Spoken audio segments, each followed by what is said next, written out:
Un match peut durer des heures, mais ton mental, lui, peut s'effondrer en quelques secondes. Une erreur, un point raté, une pensée de trop et tout bascule. Beaucoup de sportifs pensent que si ça arrive, c'est un manque d'entraînement ou un manque de physique. En réalité, le vrai combat se joue dans ta tête. Et c'est exactement ce que Rafael Nadal a travaillé toute sa carrière. Reprendre le contrôle de ses pensées, de ses émotions, point après point. Dans cette vidéo, je vais te montrer ce qu'il a fait mentalement pour exceller et surtout ce que toi aussi tu peux appliquer dès ton prochain match pour maximiser tes chances de gagner. La première chose, c'est que Nadal a compris un principe fondamental sur le cerveau. Ton cerveau est fait pour penser. Tu penses tout le temps, donc vouloir arrêter de penser en compétition, c'est un non-sens, c'est déjà une erreur de penser comme ça. Regarde, si je te dis ne pense surtout pas à un éléphant rose, à quoi t'as pensé? Un éléphant rose, et c'est parfaitement normal. Dis-toi qu'en match, c'est exactement la même chose. Le problème, ce n'est pas la pensée qui arrive. Le problème, c'est l'endroit où tu mets ton attention. Parce qu'après un point raté, ce qui détruit ton mental, ce n'est pas l'erreur en elle-même, c'est le fait de rester bloqué dessus. Parce que tu rejoues la scène dans ta tête, tu te juges, tu t'énerves, tu rumines sans même t'en rendre compte. Et à ce moment-là, tu es déjà sorti de ton match. Tu joues plus pour gagner le point suivant, tu joues pour ne pas refaire l'erreur. Et quand tu joues pour éviter tu perds en lucidité, tu augmentes ton stress, tu te crispes jusqu'à la fin de ta rencontre. Nadal, lui, ne cherche pas à bloquer ses pensées, ni même à les faire disparaître. Il fait quelque chose de plus smart que ça. Il redirige son focus immédiatement. Dès qu'un point est terminé, au lieu de ressasser son passé, il donne une nouvelle tâche précise à son cerveau.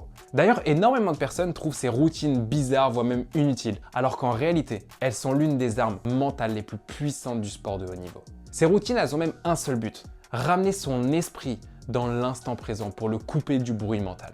Et c'est là que ça devient hyper intéressant parce que ce que fait Nadal, tu peux l'appliquer dans n'importe quel sport et dès ton prochain match. On va voir pourquoi dans les prochaines minutes. Si tu ne me connais pas encore, moi c'est Timothy Sionville, je suis un ancien champion de France de karting et aujourd'hui coach mental pour les sportifs qui veulent exceller en compétition, se libérer du stress et construire une confiance solide sans la peur du regard des autres, ni la peur d'échouer. Et si toi aussi tu sens que ton mental te freine en compétition et que tu veux comprendre comment libérer ton plein potentiel, tu peux réserver un appel stratégique 100% offert avec moi ou un membre de mon équipe. On analysera ensemble tes blocages mentaux pour t'aider à performer dès ta prochaine compétition. Le lien est dans la description. Si tu observes bien Nadal en match, il fait toujours les mêmes choses, dans le même ordre, avec les mêmes précisions. Il remet son t-shirt, il se recoiffe, il touche le nez, il se recoiffe de l'autre côté, il remet son short, il aligne parfaitement ses bouteilles d'eau. Vu de l'extérieur, on pourrait trouver ça étrange. Mais en réalité, ce que Nadal est en train de faire, c'est parler un langage que son cerveau connaît parfaitement. Parce que ses gestes sont comme des repères. Pendant que d'autres sportifs sont encore coincés dans le point précédent, lui, il marque une coupure nette. Le point d'avant est terminé, le point suivant commence. Il ne se demande pas s'il a bien joué, il suit simplement sa routine qu'il connaît par cœur. Et à force de l'avoir répété des milliers et des milliers de fois, que ce soit en match ou à l'entraînement, son cerveau fait une connexion directe entre quand je fais ma routine égale je suis prêt. Donc t'as pas besoin d'y penser, pas besoin de forcer, c'est automatique. Et donc quand la pression monte, quand l'enjeu devient énorme, il n'a rien à inventer. Il a juste à revenir dans ce qu'il connaît déjà, sa routine.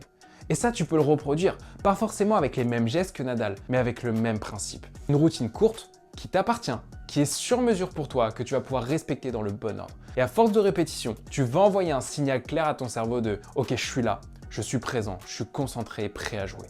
Et ce qui est intéressant, c'est que cette stabilité, Nadal ne l'a pas créée seulement pendant le match. Il commence à la construire bien avant d'entrer sur le terrain. Et c'est là que sa préparation mentale devient vraiment redoutable. Parce que pour t'expliquer mon troisième point, on entend beaucoup Nadal expliquer sa préparation avant l'entame d'un match. Il explique que 45 minutes avant le début de son match, il va prendre une douche froide, non pas pour se détendre ou pour réfléchir, mais pour changer d'état d'esprit. Parce qu'après cette douche, il dit qu'il se sent comme un nouvel homme. Il sort un petit peu du train de vie normal, du train de vie quotidien. Et là, il bascule volontairement dans un autre état, qui est celui du combat et de la compétition. Ensuite, il explique qu'il retourne au vestiaire, il met ses écouteurs et il s'isole volontairement. Ça lui permet de se couper du bruit extérieur, des discussions inutiles, en fait de tout ce qui pourrait dissiper son énergie. Et une fois bandé, habillé et prêt, il commence son échauffement, raquette à la main, et on le voit jouer sans balle. Juste lui, avec son geste. Et il fait monter son énergie. Il accentue volontairement sa respiration pour se mettre dans les mêmes conditions que pendant le match. Il vérifie ses chaussettes, il les met à la même hauteur, le cordage de ses raquettes, parce que chaque détail compte. Et là où il est très fort, c'est qu'il ne cherche pas à être 100% calme. Il cherche l'équilibre. L'équilibre entre l'attention et le contrôle. Assez activé en fait pour être prêt à se battre, et assez lucide pour rester précis et surtout maître de ses émotions. Ce qui fait qu'avant d'entrer sur le terrain, il se répète une seule chose. Je suis prêt à accepter tout ce qui va se présenter pendant le match. Et quand il dit ça, il parle autant des bons points que des erreurs, que des moments les plus difficiles. Et surtout, il est prêt à les surmonter ces moments. Résultat, même quand quelque chose se passe mal, il sait rester lucide, il sait quoi faire, parce qu'il n'essaye pas de contrôler ce qui lui arrive, il contrôle sa réponse. Et cette capacité à accepter l'incertitude, à rester lucide face à la difficulté, explique un autre aspect fondamental chez Nadal, c'est sa relation au résultat. Et c'est exactement ce qu'on va voir dans le prochain point. Car le quatrième point, c'est le point clé de la préparation mentale de Rafa, et reste bien concentré parce que très peu de sportifs le comprennent, et pourtant c'est souvent là que tout se joue. Un jour, lors d'une interview de fin de saison, un journaliste lui demande « Quels sont tes objectifs pour l'année prochaine ?» La majorité des sportifs auraient répondu « Je veux finir numéro 1 mondial ». Lui, il a répondu « Je veux rester dans le top 10 ».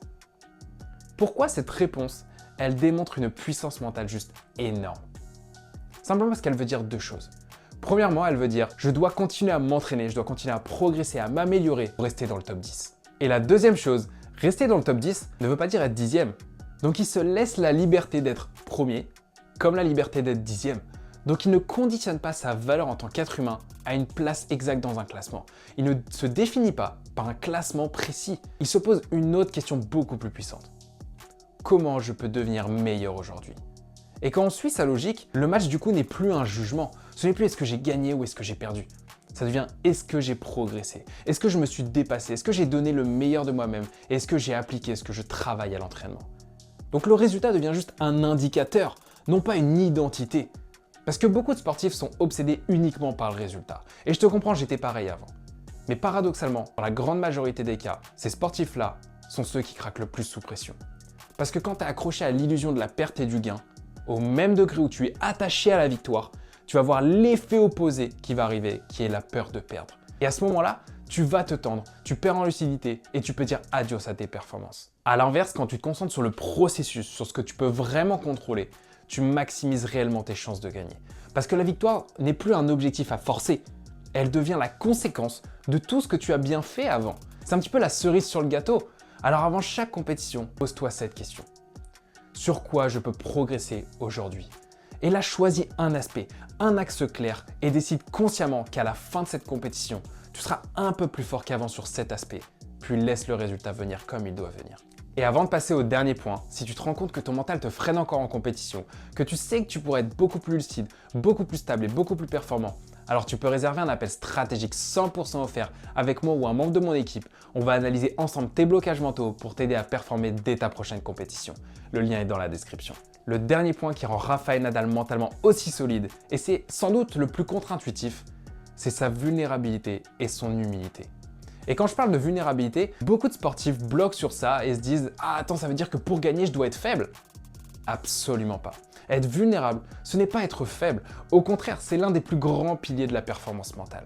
Parce que je me rappelle, Nadal a dit un jour quelque chose qui m'a fortement marqué en interview. Il a dit « J'ai confiance en mes capacités et en mes chances de gagner, mais je ne me dis jamais que j'ai 100% de chance de gagner un match. » Et garde ça en tête. L'hyper-confiance s'accompagne toujours d'une hyper-tragédie. Quand tu arrives en compétition en te disant « Oh, l'adversaire il est plus faible, ça va être trop simple, trop easy », tu ne fais plus attention aux détails.